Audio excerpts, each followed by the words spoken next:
and welcome to Justice Losers, the most unqualified podcast exploring irrelevant questions about entertainment, mainly movies, TVs, and comics. I'm your host, Preston, joined as always by my delightful co-host. Time travel.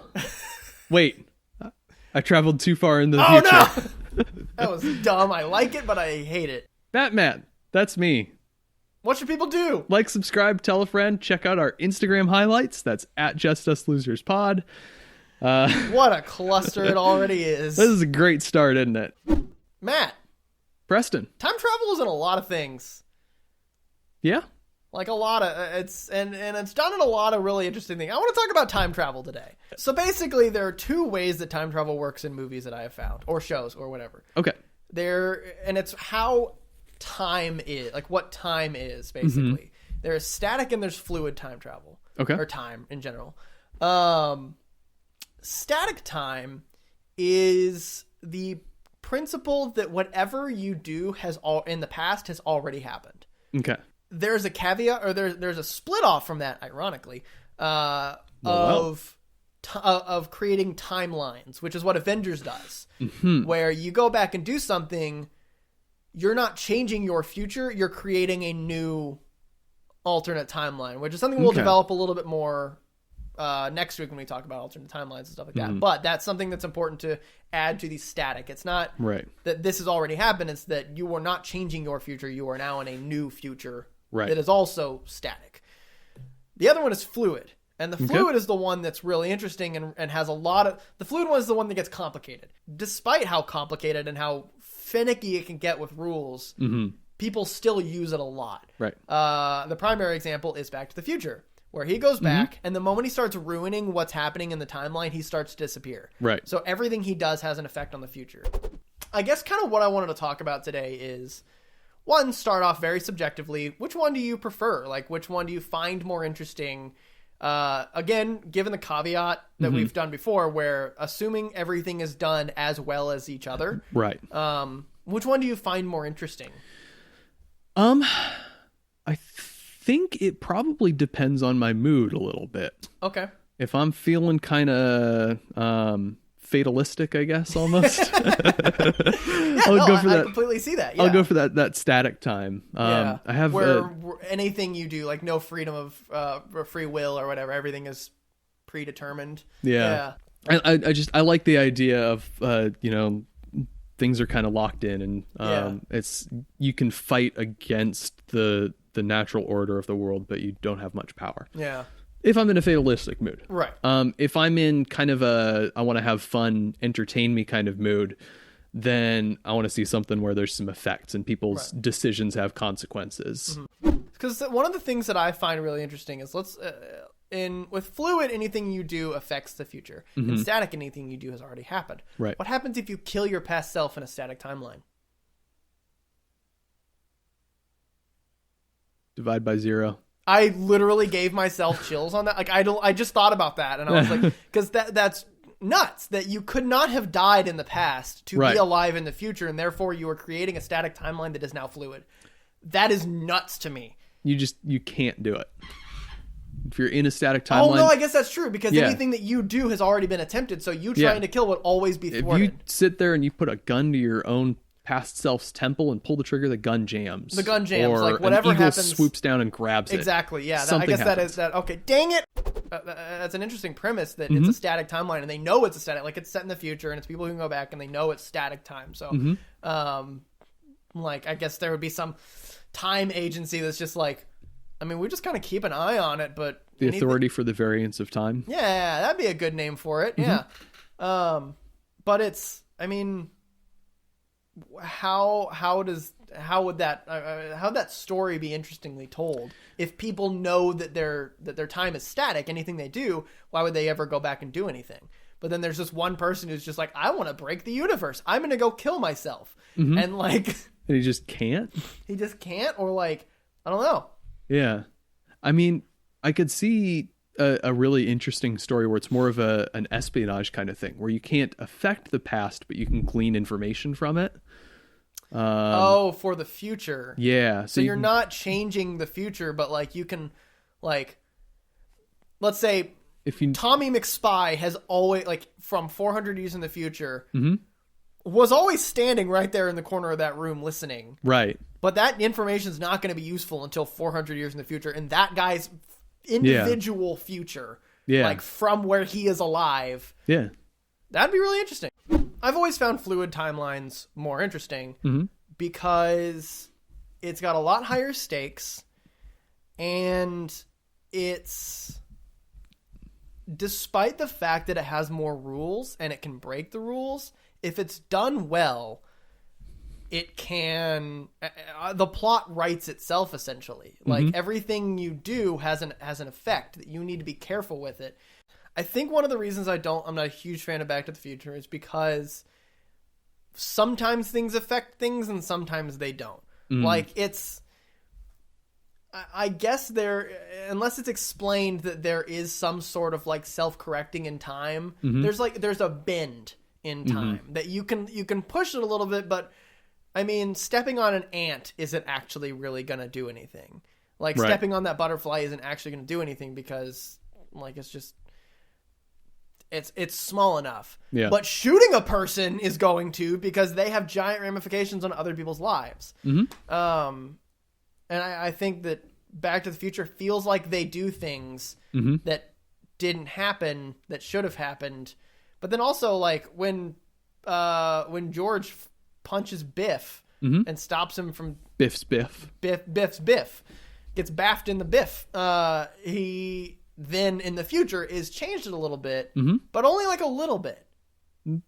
I thought it was like a complete reversal of his character. He's like the slave of the parents now, but like the whole future's not that different. His personality, yes, is different, but I feel like there's a lot of things that could have been different. Like, he's got a certain personality leaving high school, could have changed the way he acts in college, could have changed who he meets in in college, like all his friends and his career choice and how he successfully becomes like and puts him in a different place. Like, it's just the fact that the only thing that's different is just he's more confident feels incorrect.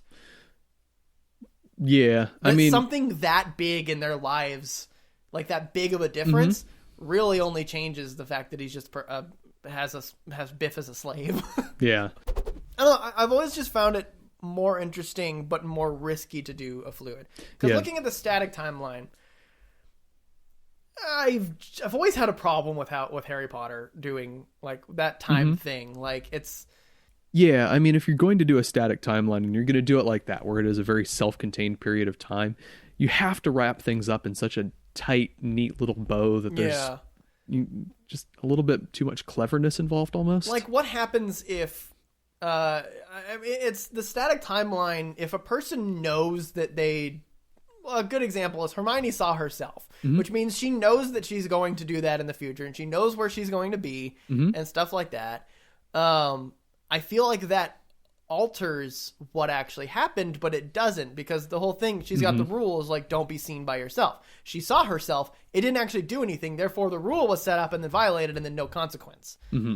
Introducing the time turners was a bad idea, because the moment you introduce a time travel element in anything, it becomes massively more complicated, because you have to explain the rule. I mean, this is how Tenet killed people's minds, and now literally people watching Tenet were just like, you know what, I'm 15 minutes into the movie, I'm already lost on the rules of this whole thing, I'm just gonna watch the action and kind of hold on for dear life, which is what happened. But and then let's talk about Tenet, God forbid. Sure, let's do it. They not only made static timeline, but also static timeline that bends itself, like it folds itself in half. What do you think? Give me your thoughts on how... It's not time travel. It doesn't count. It's time inversion. You absolute dingus. But it's still static timeline stuff, because he fights him... Spoilers for Tenet. He fights himself, and then he goes back and then fights himself. Like, it's that has already happened. Right. What happens happened. Is that the line in Tenet? Yeah. That's static timeline described right there. Yeah. What happens happened. Because how do you outdo yourself? Like, because if you know going in that this is when I fight myself, why not just, like, throw it off? How can you, like, because he always fought. He was like dancing with himself, basically, like it was all pre-established. Yeah. Why didn't he go, oh, I know exactly, like I saw myself. Mm-hmm. Well, he didn't, I guess, see himself, but Right. Robert Pattinson saw himself. But he would have known going in that this is this. I'm like, oh, I know what I can do. I could just like wait 2 seconds and then shoot him because I know where he's going to be because I was there. Mm-hmm. That's where. Well, he doesn't want to shoot himself. And just avoid him. But he doesn't. Yeah. The universe converges to make him meet himself. What happened. Yeah. Can't avoid it. That's the thing about static. It's kind of frustrating to bump your head against, but it is because you can't break out of it. You can't break out of it, and I think that's what makes the stakes less. Mm-hmm.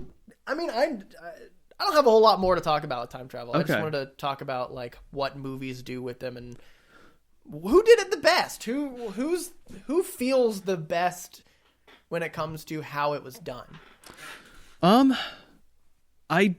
I do really like the original Terminator for an example of static time, at least. Because like you can't change the future. But that doesn't mean that, like, I'm going to take a big step back and talk for a second about free will. Okay.